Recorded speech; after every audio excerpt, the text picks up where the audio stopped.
नमस्कार मंडळी, कसे आहेत सर्वजण? मजेत ना? तर आपण व्हिडिओ कंटिन्यू करूयात. आईला पाटावर बसून बाळ तिच्या मांडीवर दिलं जातं, ती दर्शन घेते. तिनेही पाटे पुजलेत त्यांचं. आणि त्याच्यानंतर आत्या जी आहेत तिने थाल वाजवायचा असतो.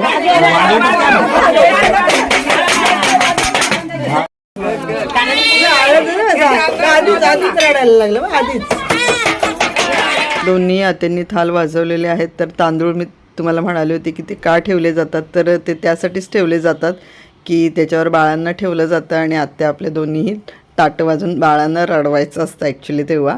आणि छानपैकी ओटी वगैरे भरली मी आणि त्याच्यानंतर बाळांचं थोडंसं दाखवते कसे खेळत आहेत दोघंजणं मस्तपैकी. आणि ज्यांना लगेच बाळ हवं असेल त्यांची त्या दिवशी ओटी भरली जाते, कारण त्यांच्याकडे पाळणा हलतो लवकर असं म्हणतात. त्याच्यानंतर छानपैकी जेवायला बसलो सर्वजण. जेवून झाल्यावर थोडेसे फोटो क्लिक केले बाळासोबत सुद्धा.